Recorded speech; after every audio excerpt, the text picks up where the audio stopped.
Olá, prevenção do câncer de intestino.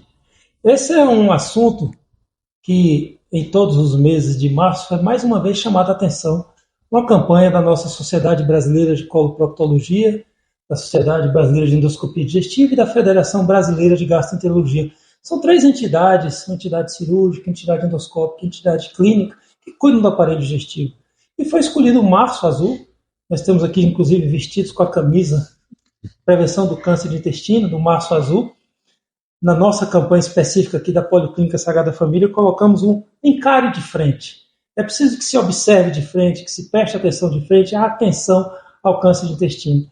Eu estou aqui com alguns dos proctologistas que nos acompanham na Policlínica Sagrada Família, a doutora Luciana Vilas Boas, a doutora Sinara Dourado Correia e o doutor Ítalo Felipe, e vamos conversar sobre câncer de intestino, o que é, de onde vai, para onde vai, de onde vem, o que podemos fazer. A prevenção do câncer de intestino envolve três aspectos, que são semelhantes em várias doenças: a prevenção primária, a prevenção secundária e a prevenção terciária. Gostaria de perguntar aqui à doutora Luciana sobre o que a gente faz em prevenção primária, o que é isso, o que podemos fazer para evitar o surgimento desse câncer. Olá, então, pensando na prevenção primária, a gente tem que sempre, assim, é como o Augusto falou, né? Então, é uma prevenção que vai ser comum a vários outros problemas de saúde. Então, é aquilo que a gente faz no nosso dia a dia que a gente pode mudar.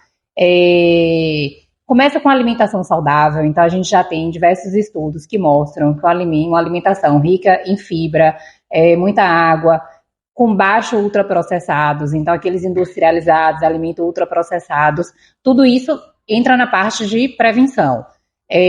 Outras coisas, atividade física. Então, como eu falei para vocês, isso vai ser comum para diversas doenças e não é diferente para o câncer de intestino. Então, a prática de atividade física, não adianta, eu sempre falo para os pacientes, não adianta você querer ir para a Olivia Flores bater papo. A gente está falando aqui de atividade física de verdade, é você fazer uma caminhada para acelerar seu coração, pelo menos 3 vezes na semana, 40 minutos, para elevar a frequência cardíaca. Isso sim entra como atividade física de prevenção.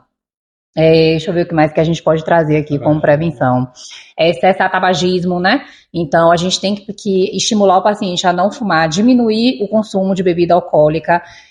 A gente sabe também que a obesidade é um fator de risco para o câncer coloretal, então tentar controle de peso. Eu sempre falo também aos meus pacientes, tem coisas que a gente não vai poder mudar, então tem algumas coisas que também aumentam, a gente vai falar aqui dos fatores de risco, mas a gente não tem como mudar a nossa idade, por exemplo, né? Então a gente não tem como mudar a nossa história familiar. Então, tem algumas coisas que a gente não pode mudar, mas a gente tem que, na prevenção primária, focar nessas mudanças de hábitos que são coisas que a gente pode prevenir. Então, esses tipos de hábitos entram muito na prevenção primária. Prevenção viral, encare de frente. Inclusive, a ingesta de carne vermelha também tem que ser lembrada cita-se que abaixo de 500 gramas por semana. Você pode pensar, mas eu como isso só de uma vez. Bom, no churrasco já foi. Então você vai comer um churrasco uma vez por semana e passa o resto da semana sem ingesta de carne vermelha. E quando a gente sai da prevenção primária, o que seria a prevenção secundária, doutora Sinara? A prevenção secundária, né, em relação ao câncer de intestino, trata justamente de você identificar as lesões antes mesmo de elas se tornarem câncer, inclusive, né? A gente tem essa possibilidade no câncer de intestino, o que deixa, assim, uma esperança muito grande. E quando a gente fala de prevenção, a gente fala de prevenção real mesmo. Porque muitas vezes, muitos cânceres, a gente tem a detecção precoce. Ok, é válido, extremamente válido. Mas no câncer de intestino, a gente consegue fazer prevenção secundária, ou seja, você identificar lesões antes mesmo que elas se tornem câncer. E a gente consegue fazer isso de uma maneira assim, muito tranquila, de maneira muito cotidiana, rotineira, principalmente aqui na Policlínica Sagrada Família, a gente faz aqui, tem um andar todo dedicado para isso, inclusive, que é através do exame da colonoscopia.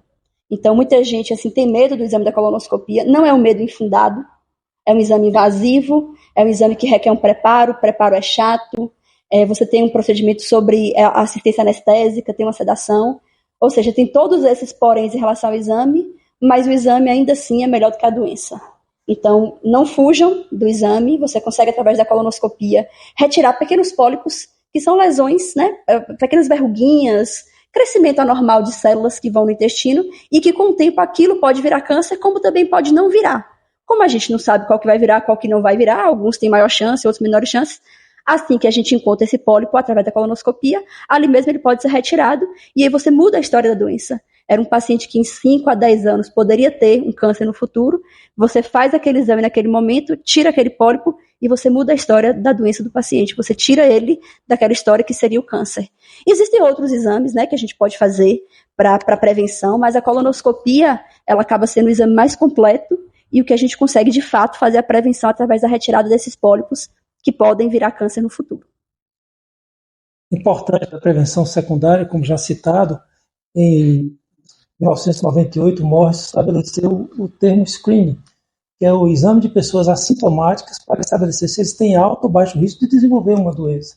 É justamente aqui que se enquadra essa prevenção secundária, conforme bem dito, é lembrar que são pessoas assintomáticas, que entram nesse grupo apenas por ter alcançado uma idade.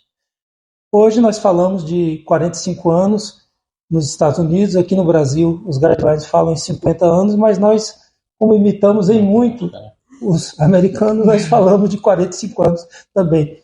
Até 2018 eram 50 anos também lá nos Estados Unidos, mas depois das publicações da American Cancer Society, que mostrou uma prevalência semelhante de pólipos acima dos 45, mudou para os 45 e nós seguimos muito isso. E quando a gente perde ou não fez a prevenção primária? Talvez não tenha feito a secundária. O que é que a gente pode fazer na prevenção terciária, doutor Ivo?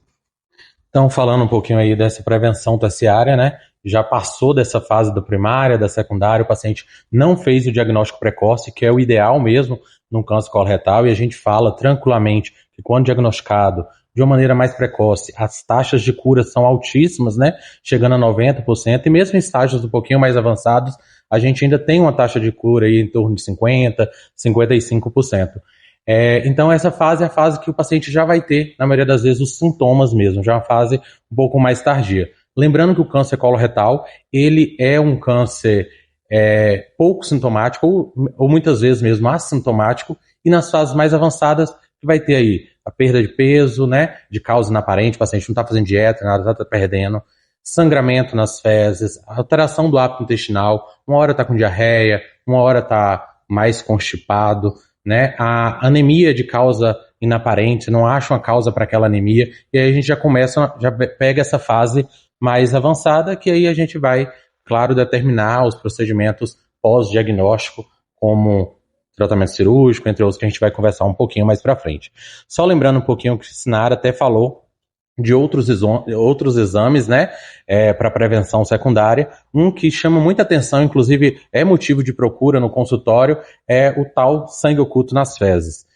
O sangue oculto nas fezes, a gente tem algumas críticas relacionadas a eles, né, devido à baixa sensibilidade, às vezes, de detectar sangramento que não é todo pólipo que vai sangrar, alguns falsos positivos, né, por exemplo, o paciente tem uma doença hemorroidária, tem uma fissura anal, uma doença inflamatória, vai vir positivo e não necessariamente é um câncer, e também o fato de vir negativo não descarta.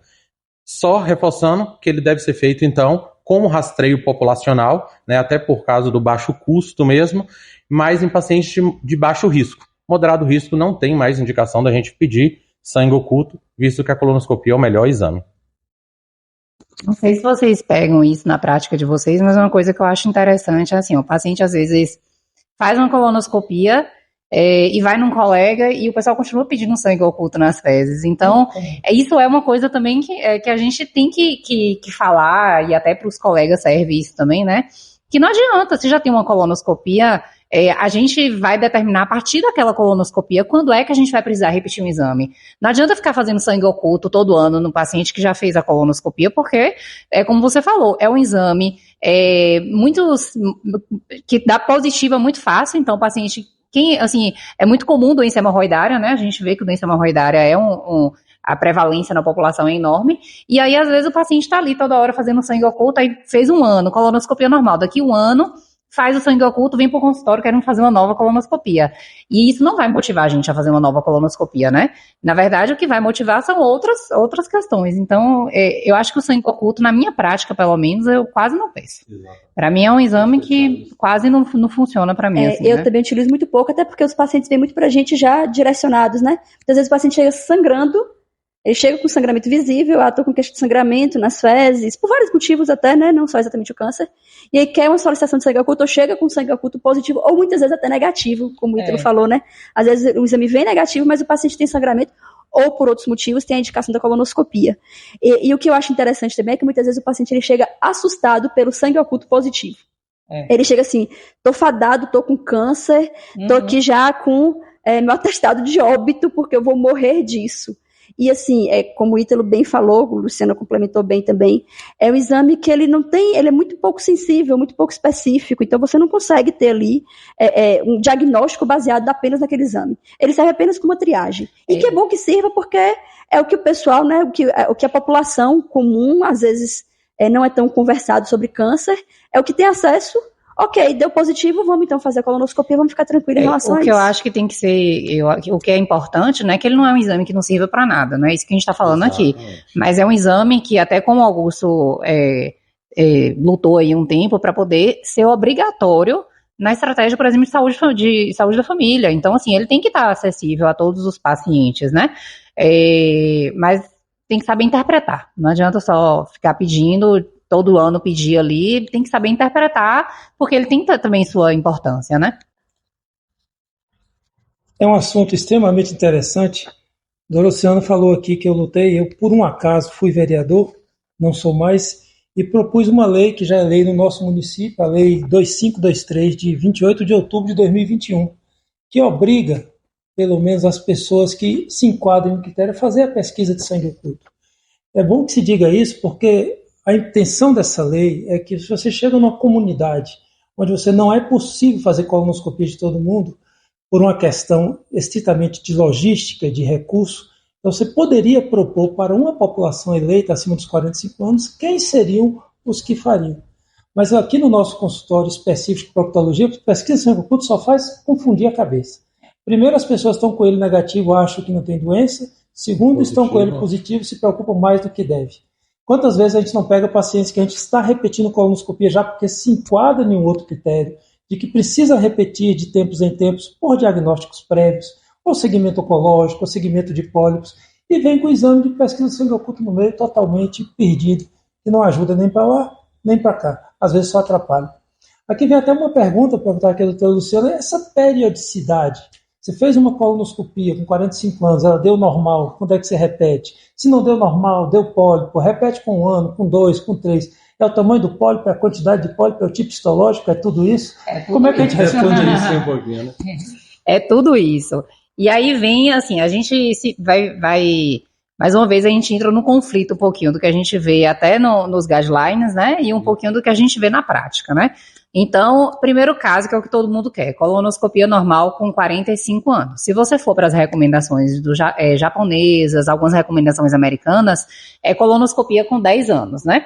No entanto, a gente sabe que muito se discute encurtar um pouquinho esse tempo por conta do que a gente chama do câncer de intervalo. Então, a gente sabe que mesmo a colonoscopia com preparo bem feito, com endoscopista bem treinado, no serviço de qualidade, a gente sabe sobre o risco de pólipos passarem desapercebidos. Isso aí é documentado, não é porque o colega não viu, porque o serviço é ruim, não é isso, é documentado, a gente sabe, nosso intestino é como se fosse uma sanfona, então tem algumas partes do intestino que às vezes o pólipo pode se esconder ali atrás. Então, por conta disso, cada vez mais a gente tem buscado diminuir o tempo entre uma colonoscopia e outra. Então, eu não sei, vou até passar aqui para todo mundo, mas na prática clínica o que a gente recomenda é que o paciente repita com 5 anos a colonoscopia. Então, fez aos 45, não deu nada, você vai repetir aos seus 50. É um exame que tem os desconfortos, como Sinara falou, mas é um exame que salva a vida. Então, acho que não custa nada a cada 5 anos a pessoa submeter a um exame que apesar de ser um exame invasivo, é um exame extremamente seguro. O risco que você tem de uma complicação na colonoscopia é menor do que o seu risco de desenvolver câncer ao longo da vida. Então, só isso aí, para mim, já justifica fazer o exame. E aí vem as outras questões. Tivemos um pólipo. E agora? E agora, José? O que eu faço com esse pólipo? Primeiro, é importante a gente dizer que o pólipo ele é removido no momento do exame, na grande parte das vezes, né? Então, se não for um pólipo grande, que demande uma conversa prévia com o paciente, que a gente precise de material especial, o pólipo ele vai ser removido no momento do exame. Então, a gente vai ali com a pinça, com a alça, remove e manda para anatomia patológica, para a biópsia. E aí, a biópsia vai também guiar a gente nessa decisão de quando é que a gente vai repetir esse exame. E a gente fala que a gente tem basicamente 2 tipos de pólipo. O que a gente chama do hiperplásico, que é o bonzinho, vamos dizer assim, e o adenoma, que é o pólipo que requer mais atenção. Quando é um pólipo hiperplásico, eu costumo mandar o paciente repetir com 3 anos. Não sei como é que os colegas estão, se vocês quiserem falar alguma coisa, vocês me falam. Quando é um adenoma, aí vai mais um pouquinho de atenção, porque pode ser que a gente repita com 2, mas existem alguns pólipos mais perigosos, que são os vilões, que a gente chama, os adenomas vilosos, que a gente vai repetir até com 6 meses. Então, na verdade, qual é a moral da história? É caso a caso, né? Às vezes a gente tem alguns pacientes também que a gente tira 10, 15 pólipos do intestino. Também a gente vai mandar repetir com a periodicidade menor. Às vezes até com 1 ano a gente pode precisar repetir. Então acho que o que vale aqui é a gente entender que teve um pólipo, mais uma vez acontece muito comigo, deve acontecer com vocês. O paciente não volta para mostrar a biópsia, a anatomia. E isso é de extrema importância, porque a anatomia do pólipo é a biópsia que vai mostrar pra gente quando é que a gente vai repetir esse exame. Não adianta nada você submeter ao exame, passar pelo desconforto, receber o resultado e não voltar para mostrar a biópsia, que acontece muito no consultório. Então é trazer o resultado e a gente vai conversar caso a caso. Não sei se ficou claro ou se vocês ainda... Que pode ser complementado. Esses aspectos do pólipo que mais assustam são justamente os 3 critérios. É pólipo maior que 1 centímetro, que tenha componente viloso ou que seja adenoma de alto grau, porque até o adenoma de alto e de baixo grau não são palavras para confundir a cabeça de ninguém, porque são os critérios que a gente usa, porque o adenoma de alto grau ele já tem uma displasia que é semelhante ao câncer. E o que vai diferenciar ele do câncer invasivo é se ele passa de um certo nível da mucosa, que a gente chama da muscular da mucosa, se ele invade a submucosa, que ele deixa de ser um pólipo benigno e passa a ser aí um carcinoma invasivo. Essa história da mucosa é que abaixo da mucosa, a mucosa não tem vasos, e abaixo dela você já tem a circulação dos vasos e dos linfáticos, onde os tumores podem ganhar circulação sistêmica e se esparramar pelo corpo. Então a preocupação do pólipo, basicamente, que nos norteia é isso. E também aqueles pólipos que são muito grandes, que a gente classifica como as lesões de crescimento lateral, que são as LSTs, que você retira ela em fatias. Quando você não consegue retirar de uma vez, que sai aos pedaços, é maior a probabilidade de ficar algum fragmento, então você precisa repetir talvez aí com 6 meses. Então a colonoscopia ela vai de 6 meses a 5 anos.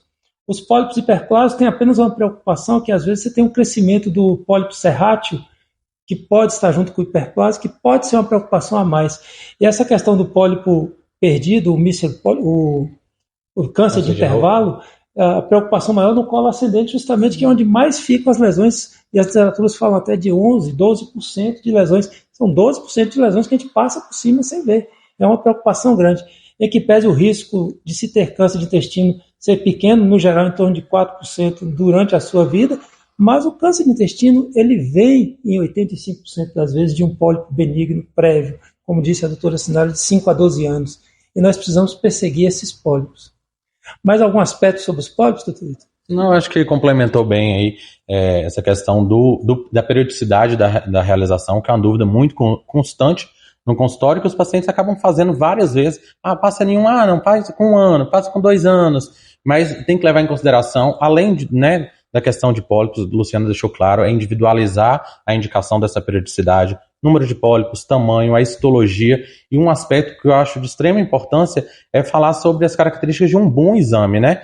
Que é um preparo adequado, a gente tem uma classificação para ver esse preparo, um profissional experiente, também com um aparelho bom, que aí a gente vai realmente evitar que passem esses pólipos despercebidos. Então, fico seguro, veio de um colega experiente, preparo está tranquilo, colonoscopia normal, também sigo esse de 5 anos, mesmo os guidelines falando aí de 10 anos, mas acho um intervalo muito extenso pelas mudanças, né, que acontecem constantemente. Então, acaba ficando com 5 anos também, e os demais a gente vai individualizando. Chama o paciente, você tem esse pólipo, é desse tamanho, teve tantos pólipos, a histologia foi essa. Então, o ideal é que a gente faça aí de 2 anos, 3 anos, dependendo até, né, os PCMil aí, quando a gente tira em pedaços, fazer mais precocemente. Mas eu acho que é realmente individualizar e sempre avaliar. Inclusive, coloco nas minhas conclusões lá.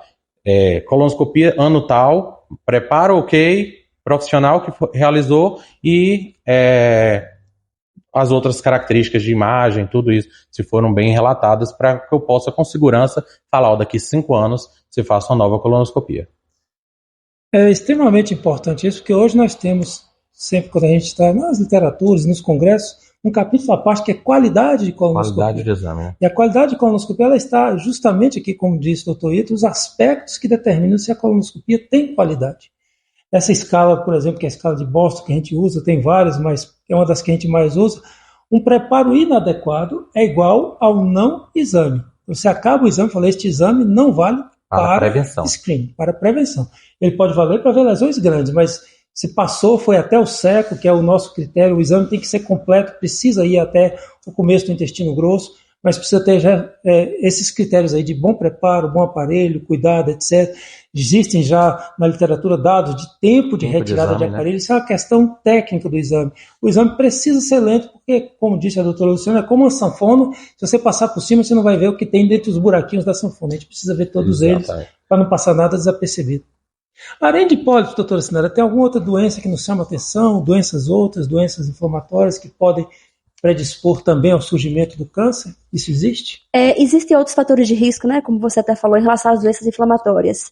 A retocolite ulcerativa, ela já é conhecida, né, como inflamação crônica. Se ela é maltratada ou tratada de maneira inadequada, a inflamação crônica acaba sendo um fator de risco, sim, para câncer. Tanto que pacientes com diagnóstico de retocolite ulcerativa são pacientes que vão fazer colonoscopias anuais, a partir de um determinado tempo de doença, de acordo com o acometimento do intestino, né? Se você tem um acometimento parcial, um acometimento total da doença no intestino. Então, esse paciente vai fazer acompanhamento anual, porque como você tem um processo inflamatório ali crônico, esse paciente vai ter uma alteração celular maior que predispõe ao câncer. Então, assim, o diagnóstico da doença deixa esse paciente num screening específico para isso. Além disso, né, a gente tem as síndromes genéticas, né? A gente fala muito em relação à idade. A idade é o principal fator de risco para câncer de intestino. Então, assim, a gente fala, eu dou aula sobre câncer de intestino, né, nas faculdades, e aí eu comento, assim, o principal fator de risco, assim, quem é que tem fator de risco para câncer? Todo mundo. Todo mundo, desde que chega a uma determinada idade.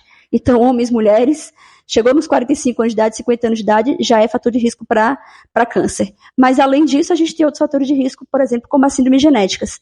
Então, são pessoas que têm síndromes genéticas, síndromes familiares, doenças familiares, e essas doenças levam a predisposição maior ao risco de câncer. A gente tem a polipose adenomatosa familiar, que é uma doença que é rara, ótimo que seja rara, mas que a chance de ter câncer é de 100%. Então, esses pacientes que têm história na família, que têm o diagnóstico já da polipose, esses pacientes vão ser tratados precocemente, inclusive com cirurgias profiláticas antes mesmo do aparecimento do câncer.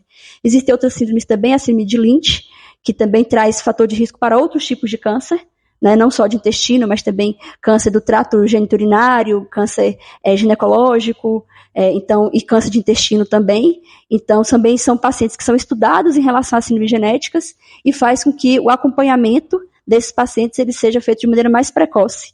Inclusive, até com idades a partir de 21 anos, a partir da puberdade, a gente passa a fazer colonoscopia mais frequente nesses pacientes, justamente para identificar esse pólipo antes que vire um câncer e você conseguir fazer prevenção.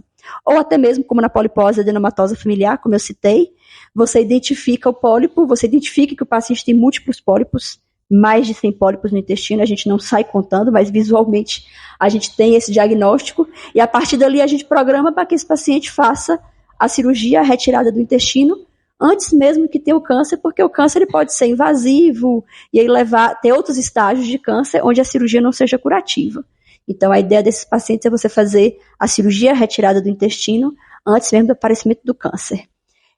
Só um detalhezinho, porque as pessoas podem ficar assustadas, né? Ah, Sinara, mas eu vou tirar o intestino, como é que eu vou viver sem o intestino? A gente fala em relação ao intestino grosso, e sim, vive-se sem o intestino grosso. É possível viver sem. Inclusive, o nosso organismo ele se adapta muito para isso. O intestino grosso ele faz muito da parte da retenção de líquidos, né? De líquido, de água. Então, o paciente ele pode até ter mais, sem o intestino grosso, pode até ter mais evacuações ao dia, inicialmente, depois acaba tendo uma adaptação do organismo e vive-se normal. Eu costumo falar muito isso, assim, pior é a doença. Então, assim, a gente tem as consequências, mas ótimo que você tenha essa consequência, porque você poderia ter um câncer, e o câncer poderia ter um comportamento realmente muito mais anormal, muito mais bizarro, e levar, inclusive, a uma tragédia, né? Um desfecho ruim. Sem dúvida, uma colocação muito interessante, porque quem tem polipose adenomatosa familiar vai ter câncer até os 40 anos, provavelmente, antes dos 50, e vai falecer se não retirar os colos. e vive-se muito bem. Mas às vezes, doutor Ito, se fala em genética porque a pessoa fala, minha avózinha morreu com 95 anos com câncer de intestino. E a gente sabe que talvez a maior parte dos cânceres não sejam, todos são alteração genética, mas nem todos são alteração hereditária. Então, como é que funciona isso do ponto de vista de quantidades, percentuais? Então, vamos lá. Realmente é uma fala super importante que apavora muita gente, a tal história familiar do câncer coloretal, né? A gente sabe que todo câncer, ele tem uma origem genética, existe uma mutação ali no DNA celular que vai, ao longo da vida, vai sofrendo mutações, então teve uma origem genética, mas não necessariamente foi passado de pais para filhos, né? E aí é um dado importante, porque às vezes o paciente fala, minha bisavó ou a prima da minha mãe teve um câncer, chega desesperado, eu tenho história na família. A gente tem que saber exatamente a qual informação dessa a gente vai dar a devida importância. A gente sabe que o câncer coloretal, ele 85% aproximadamente é esporádico, né? Tem a origem genética, mas não foi herdado. É isso? E aí de 5 a 10% tem esse fator hereditário, e Sinara falou muito bem da síndrome genética, a síndrome de Lynch, a polipose adenomatosa familiar, que sim, esse é passado o gene, a mutação, ela veio lá do seu pai, né, foi passando dos pais de uma maneira geral, e foi passando, né, de geração, e aí sim a gente tem um conceito de hereditariedade. Então, o câncer coloretal, a maioria, ele vai ser esporádico, é a origem genética, mas não hereditária. E aí a importância é justamente por isso, que às vezes chega, o paciente teve, como o doutor Augusto falou, minha avó teve o câncer coloretal com 90 anos. Provavelmente não foi por questão hereditária, né? Ela tinha um fator de risco principal aí, que é a idade, né? O câncer coloretal. Mas a gente tem visto aí qual é, então, a história familiar que a gente tem que dar a maior importância. Parentes de primeiro grau, são pais e filhos, né? E que geralmente desenvolvem esse câncer em idade mais precoce. Aqueles pacientes jovens, abaixo de 50 anos. Então é basicamente essa população que a gente tem que enfatizar a questão da hereditariedade. Tem até um critério de Amsterdã antigo, 321 da síndrome de Lynch. São 3 casos de câncer coloretal, 2 gerações seguidas, pelo menos um abaixo de 50 anos. Então chama a atenção da idade, da baixa idade. É semelhante a infarto também. A pessoa morreu aos 90 anos de infarto. Olha, aos 90 anos a pessoa deve falecer de alguma coisa. Mas se tiver um infarto aos 45, aí você pode se preocupar que talvez seja uma doença familiar. Doutora Luciana, e depois do diagnóstico, o que nós podemos fazer? Tem jeito? Tem. O que fazemos? Vai depender das classificações, da localização. Vamos ver sobre isso. Então, vamos lá, né? Temos o diagnóstico, e aí vem primeiro o susto, né? Mas antes de se assustar, eu falo assim para os pacientes, o diagnóstico está dado, vamos agora para o próximo passo. A primeira coisa que a gente faz no consultório, quando o paciente chega com o diagnóstico, é o estadiamento. É a gente entender onde é que está essa lesão, se ele está... Primeiro que, assim, a gente está até com uma camisa aqui que mostra, né? O intestino da gente, ele é dividido, até para tratamento, basicamente, se a lesão está no reto ou se está realmente no restante do intestino, porque isso vai fazer diferença. Então, para a gente entender qual é o contexto da doença, a gente vai pedir alguns exames. E aí a gente parte para os exames de imagem. A gente precisa sempre rastrear com o fígado e o pulmão, que são os locais que eu falo que o câncer mais gosta de mandar a lesão, né, mandar metástases. Então a gente precisa ver se é uma doença local, ou se é uma doença localmente avançada, ou se é uma doença que já está disseminada, porque isso vai mudar o tratamento. Além disso, é importante a gente entender se a lesão está no reto ou se ela está no intestino, porque isso também vai mudar o tratamento, tá? Se está nos cólons ou se está no reto.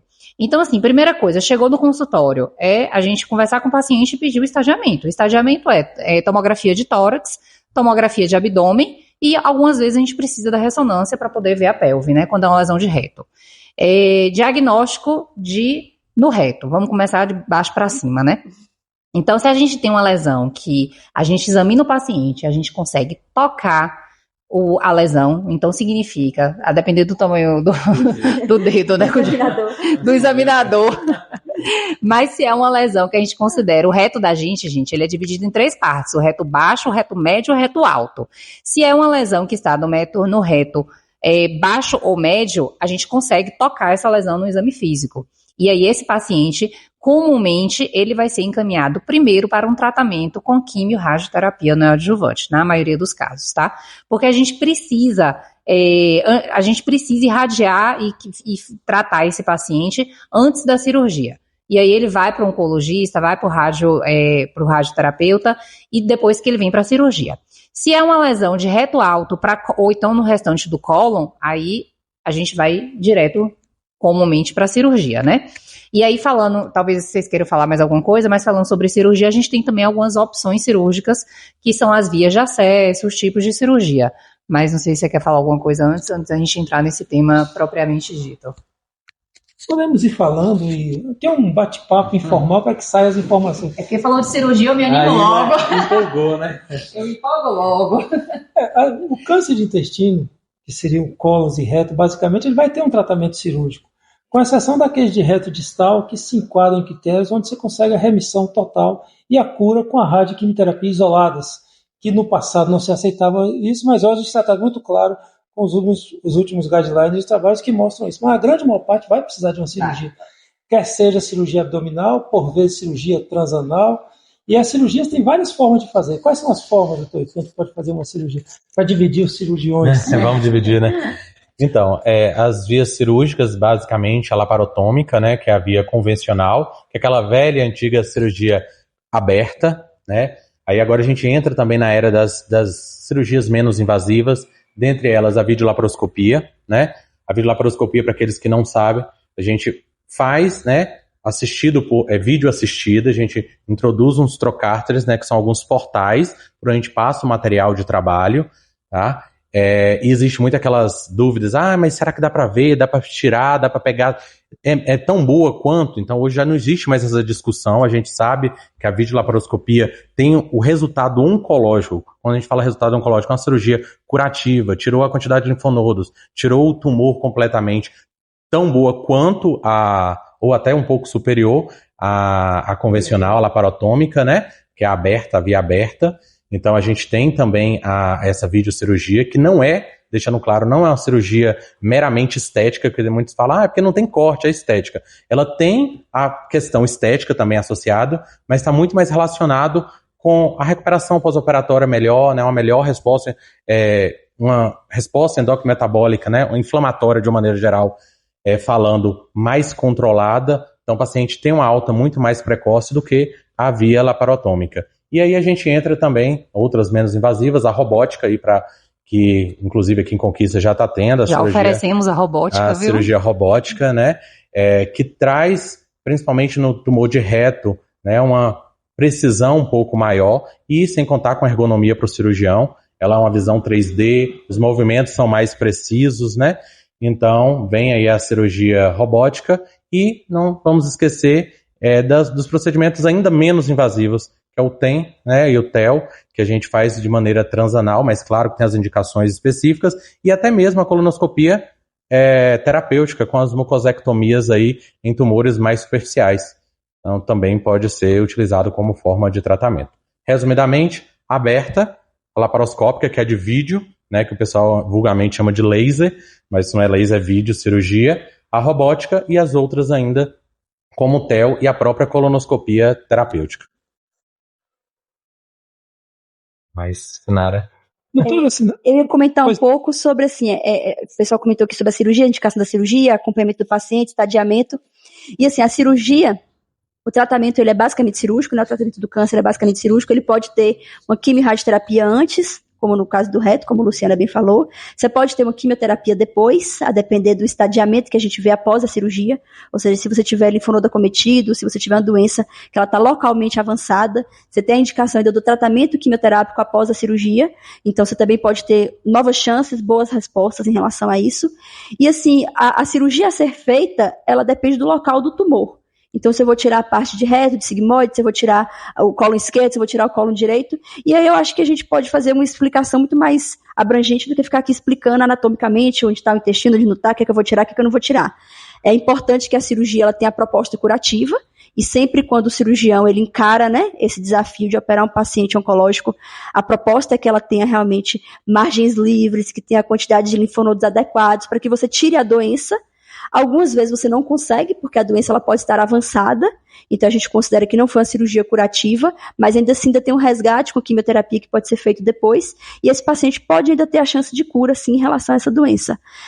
Lembrando que a cura para o câncer, né, ele não é dado de maneira imediata. A gente tem que acompanhar esse paciente ali em torno de 5 anos para que a gente diga que aquele paciente está curado daquela doença.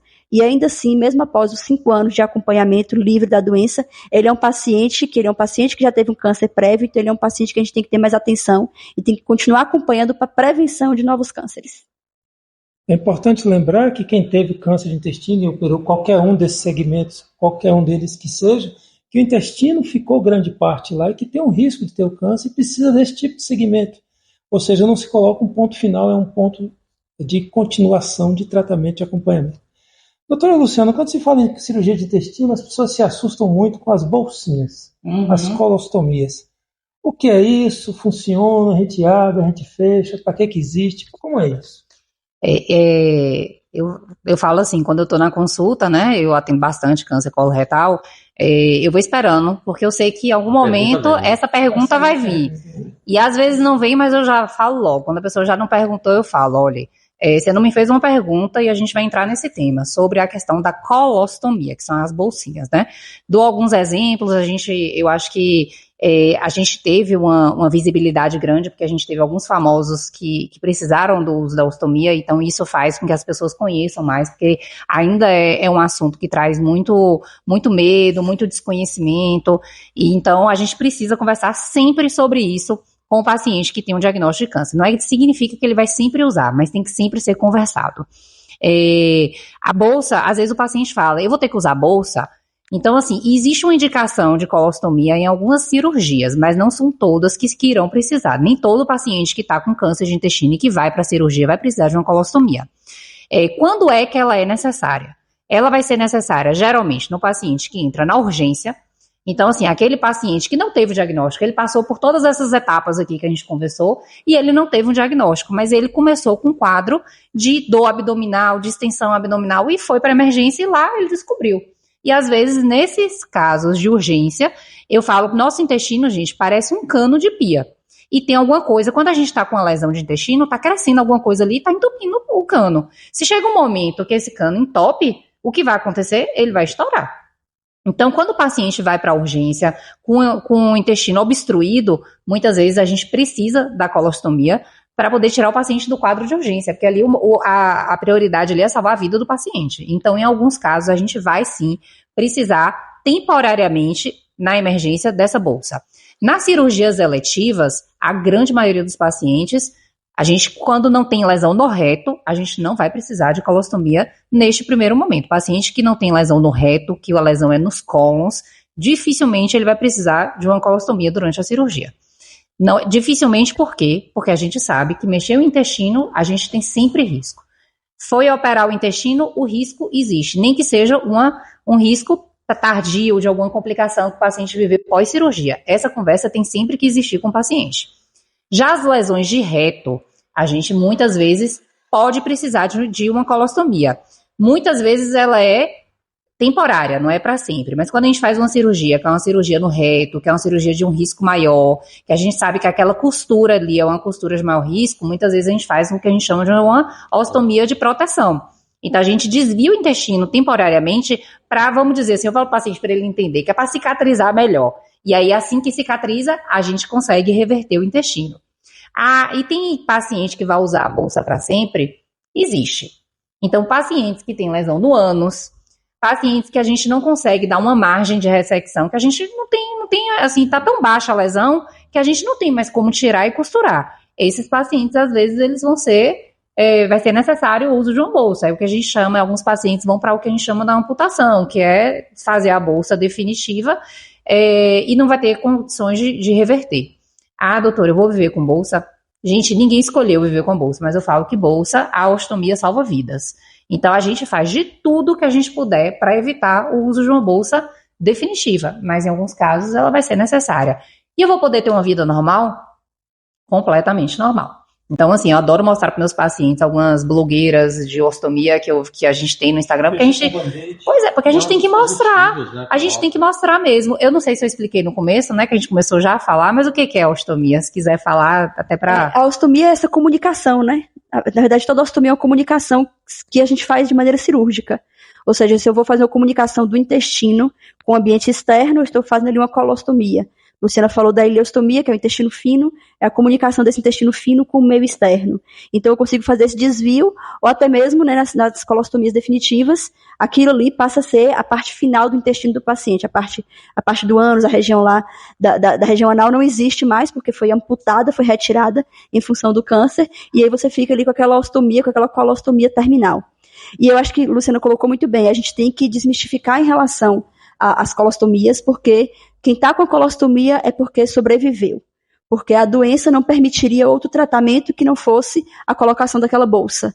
Então, hoje existem vários dispositivos, a gente tem aquelas bolsas, tem bolsas opacas, bolsas transparentes, bolsas que você consegue fazer a higienização ali adequada, tem dispositivos que você coloca ali, que faz até a vedação, então tem pacientes que antes de algum evento, tem pessoa até que faz triatlo, natação, corrida. Tem uma atleta que foi eu adoro mostrar ela no meu Instagram para os pacientes quando eles vão precisar, ela é jogadora do time de handball eu não sei se é da Bélgica, mas ela foi para as Olimpíadas. Ela participou da equipe e foi para a equipe de handball e jogou nas Olimpíadas e vida normal, entendeu? Faz um preparo antes, né? Faz uma lavagem antes, coloca como se fosse um band-aid, né? Um selante ali. E aí você tem aquele momento ali sem precisar estar eliminando, porque a questão da bolsa é porque a gente não tem mais o controle esfincteriano, né? Então aqui não tem esfíncter, você não consegue controlar o momento que vai sair ou não. Mas você consegue adequar a sua realidade, né? Se eu vou ter, por exemplo, um jogo, né, agora para poder participar, uma Olimpíada para participar, então eu posso fazer ali uma limpeza antes, botar um dispositivo que feche e não vai ter extravasamento de fezes naquele momento, você fez de maneira controlada. Então sim, é possível ter uma vida normal e a pessoa que ela tem uma colostomia, que ela tem uma ostomia, uma ileostomia, ela é um sobrevivente, ela está ali porque a doença não permitiu que outro tratamento fosse feito. Então assim, é importante desmistificar, é importante mostrar. Pode ser um pouco impactante, né, chocante, mas a pessoa tem que entender que aquilo ali realmente é a via que foi feita para que a vida continuasse. Então, a ostomia salva vidas. As irrigações ditas, né? Eu, quando fazia residência, lá na década de 90, tinha uma... curiosidades apenas. Né? Ele te entrega, né? Eu não posso fazer nada. A curiosidade é que tinha o grupo de ostomia lá do HC de São Paulo, e que tinha uma enfermeira que era a coordenadora do grupo de ostomias. E ela tinha doença de Crohn e tinha uma ileostomia definitiva. E ela, por vezes, ela mostrava a ileostomia. Então você olhava, tá aí, bem vestida, é possível. É claro que não é uma coisa desejável, mas é como foi bem dito aqui, estomia ou ostomia são comunicações entre várias cavidades naturais e a pele. Tem a traqueostomia, que é da traqueia para respirar, tem a gastrostomia, que é do estômago para alimentar, a jejunostomia, nefrostomia, cistostomia, dependendo do órgão que está sendo esterilizado por qualquer motivo. Nós aqui, coloproctologistas, cirurgiões do aparelho digestivo, fazemos colostomias e ileostomias, basicamente. Conforme foi bem dito aqui, que podem ser definitivas, podem ser temporárias, mas são um ponto essencial, crucial para salvar vidas. E muitas vezes, como o doutor Luciano falou, você faz uma cirurgia sem programação de colostomia. Mas no pós-operatório acontece alguma coisa fora do esperado, apesar que seja uma coisa que a gente já conhece, a gente sabe que o percentual é pequeno, a anastomose, uma costura abre e você vai ter saída para salvar uma vida, abrir uma ostomia que não estava na programação inicial. Acho que assim a gente entende bem que as colostomias e ileostomias para os coloproctologistas, elas existem para salvar vidas, para que a pessoa consiga continuar o seu caminho. Mais alguma coisa sobre colostomias? Não. Sobre câncer coloretal? Não, porque é importante que a gente está falando aqui, né? E assim, a gente lembrar que mesmo que o paciente chegue para a gente com a lesão no intestino, e às vezes a gente vai para esse estadiamento que a gente falou, fizemos a tomografia e encontramos lá um nódulo hepático, né? Então a gente encontra a metástase no fígado. A gente tem que entender que ainda assim a gente tem proposta curativa para esse paciente. Então assim, a gente evoluiu tanto no câncer. Eu lembro que assim, não, apesar de ser bem novinha, eu lembro que, assim, a gente não sou da década de 90, né, pelo menos não na faculdade, mas a gente falava antigamente, tá com metástase, já vai para paliação. E isso vem mudando muito, né? Então, esse conceito vem mudando muito. A gente tem lesão no fígado, a gente ainda tem proposta curativa para o paciente. Isso vai depender, claro, do tamanho da lesão, do tanto de lesão, mas a gente consegue, muitas vezes, fazer uma hepatectomia parcial, tirar, às vezes, metade do fígado e o paciente consegue sobreviver bem e consegue ficar bem. E ainda que a gente vá para um diagnóstico mais avançado, né? Infelizmente, a gente sabe que chega para a gente, né? Pacientes com diagnósticos mais avançados, que é quando a gente vai para paliação. Então, às vezes tem paciente que já tem nódulo no fígado, nódulo no pulmão, e que a gente sabe que não adianta a gente querer arrancar tudo, né? Operar, não vai conseguir tirar toda a lesão. Mas ainda assim, a gente tem propostas de tratamento. A gente pode não perseguir uma cura, mas a gente tem uma paliação e que vai trazer muitas vezes muito tempo de sobrevida para o paciente, entendeu? Então, quando o paciente vem para o consultório com câncer, eu sei que é muito assustador receber um diagnóstico desse, sabe? Mas eu falo, isso não é uma sentença de morte. Tem que começar entendendo que eu não estou lhe dando uma sentença de morte, entendeu? Porque isso é muito importante, você trazer essa segurança para o paciente, que é uma batalha, mas que a gente vai vencer essa batalha juntos, entendeu? Vencer a batalha nem sempre vai ser curar. A gente quer curar todo mundo, nem sempre vai ser, mas que a gente vai estar junto nessa batalha, porque a gente tem muita proposta de tratamento hoje em dia. Até mesmo que Augusto falou mais cedo, alguns casos, isso é muito raro e assim, pipocou na mídia e os pacientes vêm querendo muito isso, mas a gente tem raríssimos casos de pacientes que têm lesão no reto e responde tão bem a quimio-radioterapia que a lesão some e o paciente nem para cirurgia vai. Mas tem que entender também que isso é uma exceção, porque às vezes a gente fala e o paciente, eu quero, não é para todo mundo, né, mas existem casos sim, eu tenho alguns pacientes que eu estou acompanhando aí já há alguns anos e que tiveram resposta completa, né, que sua professora digníssima, maravilhosa, doutora Angelita, brasileira, mulher brasileira, foi quem instituiu esse tratamento para o câncer de reto, e que todo mundo chamou ela de louca quando ela, né, foi muito desacreditada, e que hoje o mundo inteiro está copiando o que ela disse há tantos anos atrás, que é quando a gente consegue tratar esse paciente, tratar o reto desse paciente com quimio-radioterapia, a lesão sumir, para que operar esse paciente, se a lesão sumiu completamente, entendeu? Mas isso, infelizmente, ainda é uma exceção. Quem sabe com a biologia molecular, que a gente tem cada vez, né, desenvolvendo aí, a gente vai conseguir isso aí cada vez mais. Interessante falar da professora Angelita, que ainda está entre nós, já deve ter um pouquinho de anos de vida, mas ainda existe.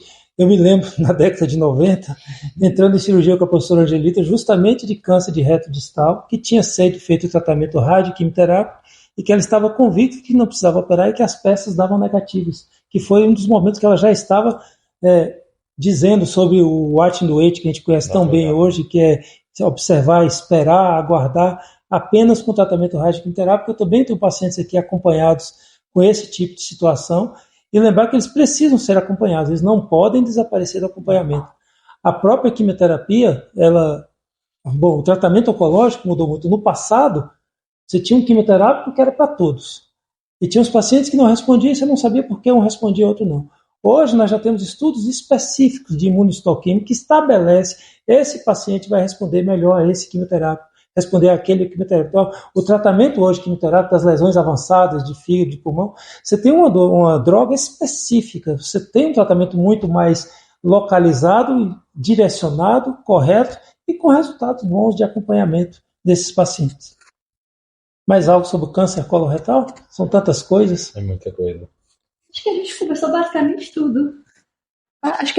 basicamente tudo.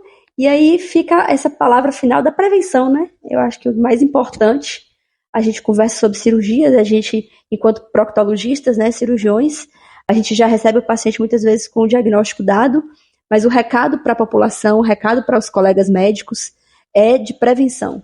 É que esse paciente não precise chegar até nós.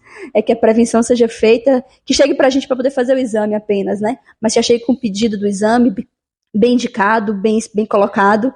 Então, é difundir mesmo essa ideia, essa política de prevenção que deve ser feita, deve ser instituída, deve ser pensada. Então, só repetindo que o principal fator de risco para câncer é a idade. todo mundo espera chegar lá, então eu espero que todo mundo faça a sua colonoscopia. O pessoal fala, Sinara, você está pirraçando, perturbando as pessoas, você quer fazer colonoscopia em todo mundo. Não, eu quero que as pessoas vivam tempo suficiente para que façam, inclusive, várias colonoscopias, que elas sejam normais e que repita a cada 5 anos e que tenham muitos 5 anos para que as colonoscopias sejam feitas. E é justamente, longevidade, é vida longa. Luciana colocou muito bem no começo da entrevista, inclusive, sobre a prevenção primária. Então, esse recado também é importante. E aí eu costumo falar para meus pacientes que parece que os médicos não sabem falar nada diferente. Todo mundo fala sobre atividade física, alimentação saudável, ingesta de água. Aí eu acrescento protetor solar, que não tem muito a ver com a nossa área, mas que também é o que previne cânceres extremamente prevalentes, né? Então não tem como correr disso. Tem que ter hábito de vida saudável para prevenção de doenças em qualquer... Da ponta do pé até a cabeça, está prevenindo doença em relação ao hábito de vida saudável. É muito importante complementar alguma coisa? Pode complementar. Muito importante aqui desse aspecto que a gente fala da existência do câncer. O câncer coloretal, ele é o terceiro câncer mais comum. Você tem câncer de próstata, câncer de mama e coloretal. Tirando os tumores de pele, não melanoma, que são os mais comuns. Mas esses geralmente são cânceres de menor complexidade, tratamento mais fácil, diagnóstico mais fácil. Mas aqui lembrando estes aspectos, é uma campanha que a Policlínica Sagrada Família está encampando, é uma campanha nacional, é uma campanha mundial, a gente está chamando a atenção aqui da nossa cidade, da nossa região. Encare de frente o câncer de intestino, é para fazer realmente um pensamento, para que você pense no câncer de intestino, fale sobre ele. Pessoas de certa idade precisam fazer o exame, que seria a prevenção secundária. E todos nós lá, depois dos 30 anos, adultos, devem começar a sua prevenção primária com esses hábitos de vida saudáveis. Eles são necessários. Então, a prevenção primária é necessária. A prevenção primária passou por conta da idade, vá para a secundária para não chegar à prevenção terciária. Infelizmente, no Brasil, 85% dos cânceres coloretais são diagnosticados na fase sintomática. É na fase da prevenção terciária, onde você fala de tratar o paciente, de tentar falar em cura, e sabemos que falamos em torno de 55% de cura, mesmo nessa fase terciária, você tem a cura do câncer. De uma forma geral, é bem verdade que, a depender do estágio, o tratamento ele vai ser curativo de 5%, 10% até 90%, mas no geral estaria em torno de 55%, mas a gente quer chegar antes disso, a gente quer chegar na prevenção secundária, para você não chegar aos 85% dos cânceres, já na fase terciária, onde o tratamento cirúrgico é mais complexo, as ostomias podem existir, a quimioterapia pode ser uma regra, a radioterapia, a paliação, então é isso que a gente quer. Então encare de frente uma campanha da Policlínica Sagrada Família, onde nossa especialidade é você. Então, só mesmo acabando aí o Março Azul Marinho, né, que acaba hoje, a prevenção continua. Então, a prevenção é realmente a chave do câncer coloretal. E mesmo frente àqueles pacientes com diagnóstico de câncer coloretal, o diagnóstico não é o fim. Como a doutora Luciana falou, a gente hoje tem muita evolução relacionada ao tratamento do câncer. Então, seguramente, eu falo, né, e felizmente a taxa de cura ela é grande. Então, o diagnóstico do câncer coloretal não é o fim, a prevenção é realmente o caminho a ser seguido aí. Mesmo acabando, março acaba, mas a prevenção continua. Queria só, Augusto, em nome da gente aqui, agradecer você e parabenizar, porque você está sempre fazendo essas iniciativas para a população. Isso é muito importante. Acho que nosso papel como médico vai além da gente estar só no consultório atendendo, a gente está aqui também para levar informação. E você está sempre buscando a gente, né, nessa parceria.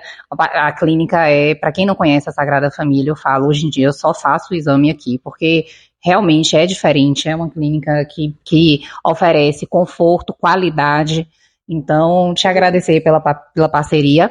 E puxando a sardinha, me procura lá no Instagram, doutora Luciana Vilas Boas. Quem quiser me seguir lá no Instagram, eu estou sempre falando sobre isso também. Deixa o like. Deixa o like. Deixa o joinha. Gente, muito bom, obrigado a vocês pela presença. Nós temos outros colegas aqui na clínica, chamamos alguns, chamaremos outros em outros momentos para discutir outros assuntos da coloproctologia, depois outros da gastroenterologia, trazendo informação para a população. Aqui não é só falar da Sagrada Família, realmente a gente quer trazer informação para que você escolha onde é que você vai procurar o seu atendimento, mas procure. Encare de frente, a solução está na prevenção. Terminando aqui, finalizando, muito grato a todos vocês pela presença.